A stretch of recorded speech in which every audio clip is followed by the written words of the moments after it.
रात्री 2 वाजता झोपून सकाळी 6 वाजता उठायचं, तेही वयाच्या तब्बल 18व्या वर्षी. याचं कारण विचारताय होय? याचं कारण आहे जबाबदारी.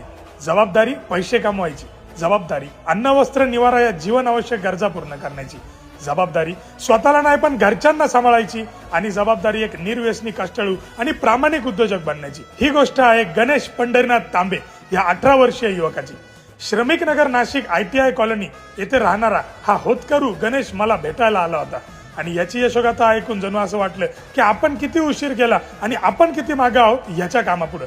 सकाळी 6 वाजता उठायचं, स्वतःचं आवरून मग चहा बनवून चहा वाटायला जायचं, येऊन पुन्हा आईला मेसचे डबे बनवायला मदत करायची, डबे पुसून भरून आणि तिथून डबे वाटायला सुद्धा जायचं बरं का.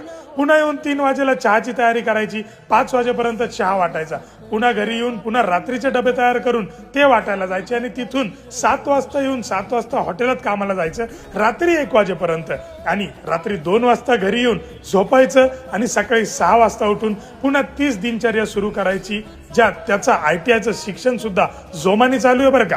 आता तुम्हीच सांगा, वाटलं ना तुम्हाला पण विशेष? म्हणून मी पण फॅन झालो या रायझिंग स्टारचा, आणि ठरवलं की आता याला आपण मदत करायची याच्या व्यवसायात, मेसचे डबे वाढवण्यात, ग्राहक जोडून देण्यात. तर काय मग, तुम्ही पण करणार ना मदत या अत्यंत कष्टाळू आणि प्रामाणिक अशा युवा उद्योजकाला?